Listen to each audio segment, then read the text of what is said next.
Samsung may dump Google's Gemini for Perplexity AI on Google S26. A gamer discovers their external hard drive is a fake. GPT finally wants to search your files, email, and cloud storage. Amazon's robot army is coming for your doorstep. Welcome to Hashtag Trending. I'm your host, Dr. Hema Murthy, sitting in for Jim Love.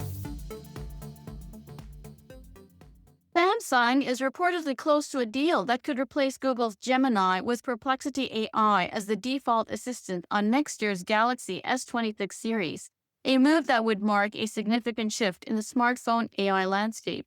According to Bloomberg, the partnership would preload Perplexity's app on Galaxy phones, integrated search technology into Samsung's browser, and potentially weave it into Bixby. Samsung could announce the deal this year with rollout plan for the Galaxy S26 launch in early 2026. This goes beyond a simple application replacement. Samsung is reportedly considering becoming one of Perplexity's biggest investors in the startup's current $500 million funding round, which values the company at $14 billion. Perplexity has positioned itself as Google Search's first real challenger by combining traditional search with conversational AI. Unlike standard search engines, it provides direct answers with online sources and offers both context and conversation, where you could actually ask questions like, how do I do this? Or is it true that? This couldn't happen at a worse time for Google. The company faces antitrust scrutiny over its search and AI dominance, while partners like Samsung have been quietly exploring alternatives to reduce dependence on Google's ecosystem.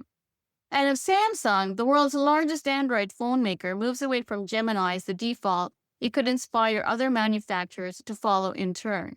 The partnerships would give Perplexity massive visibility and potentially accelerate competition in AI search. And it's not the only breakup that could shake up the mobile industry. Motorola already ships Perplexity alongside multiple AI assistants on its 2025 Razr phones. But Samsung appears ready to make it the primary option rather than just another choice in a crowded field. And at least in the EU, there are rumblings that Apple may be forced to allow substitutes to Siri on iPhones.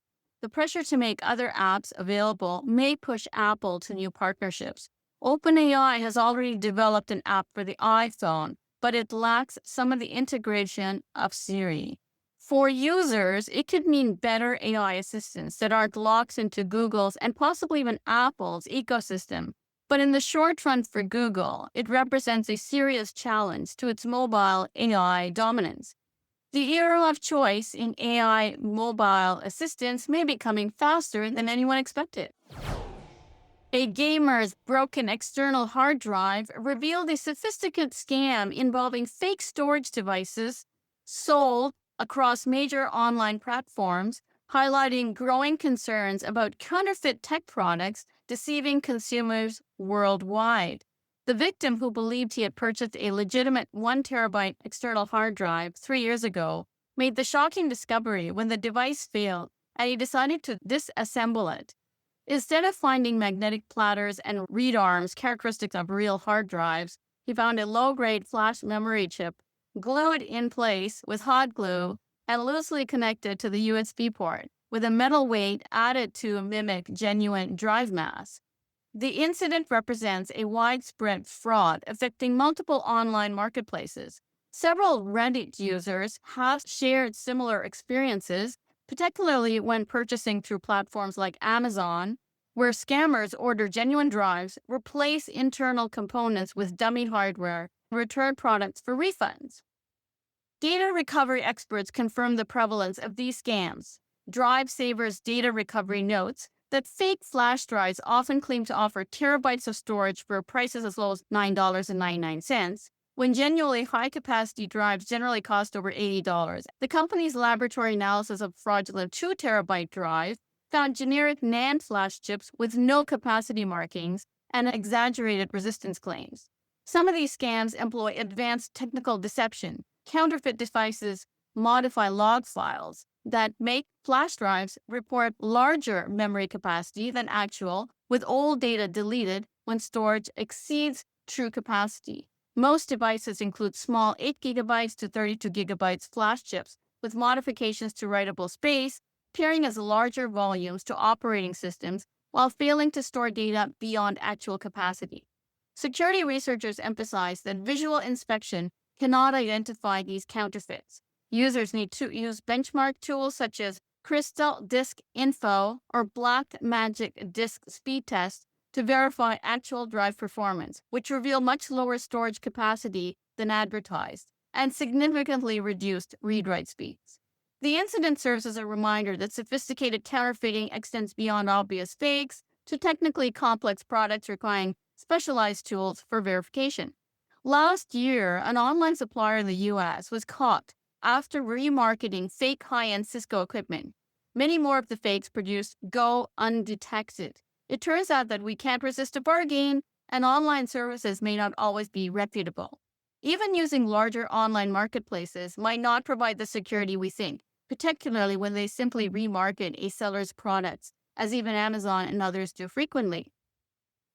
Technology experts recommend several protection strategies. Purchase only from reputable retailers, avoid deals that seem too good to be true, and immediately test new storage devices with benchmark software.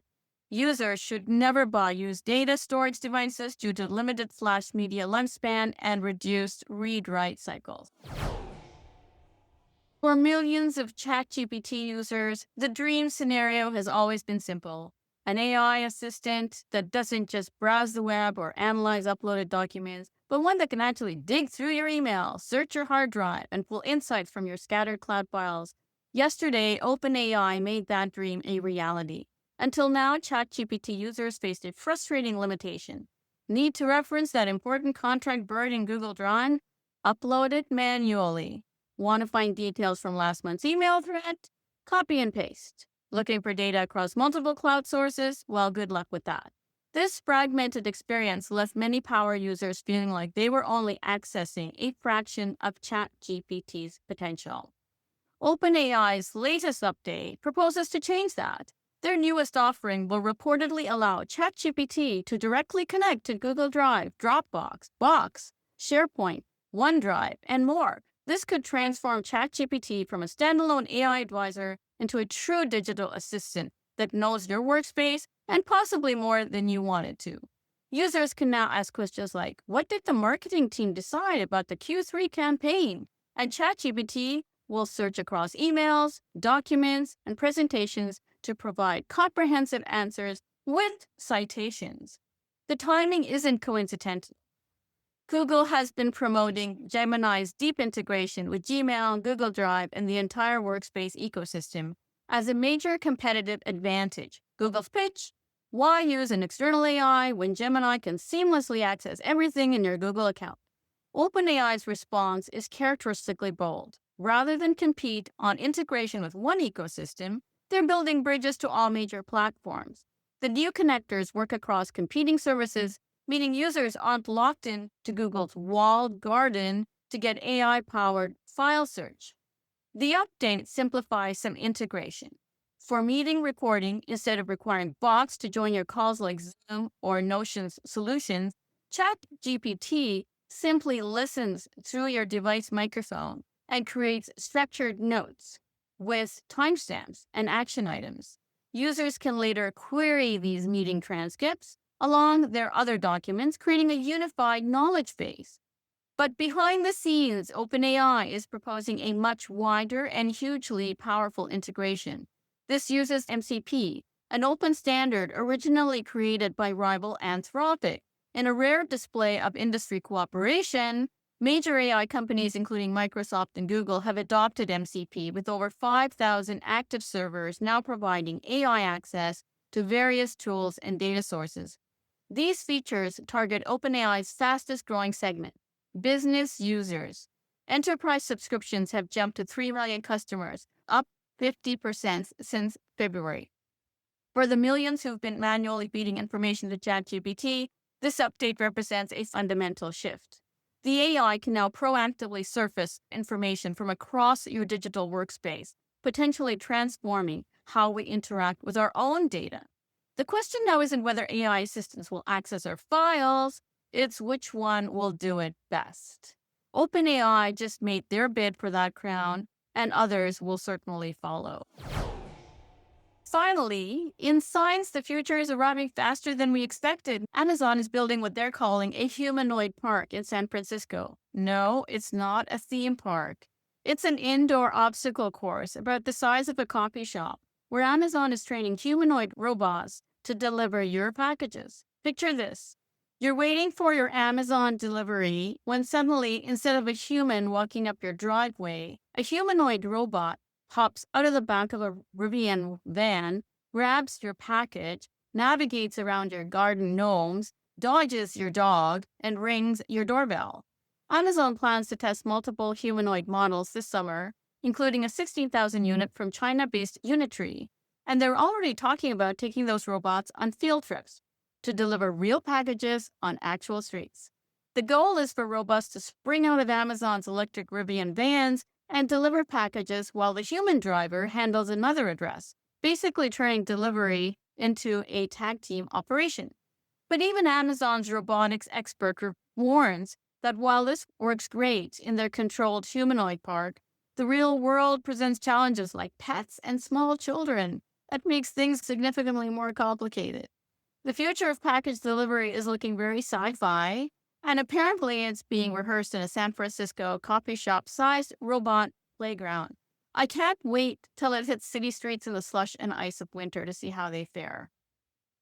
And that's our show. We want to hear your comments, so you can send those comments to editorial@technewsday.ca. Or if you're watching this on YouTube, just leave a note under the video.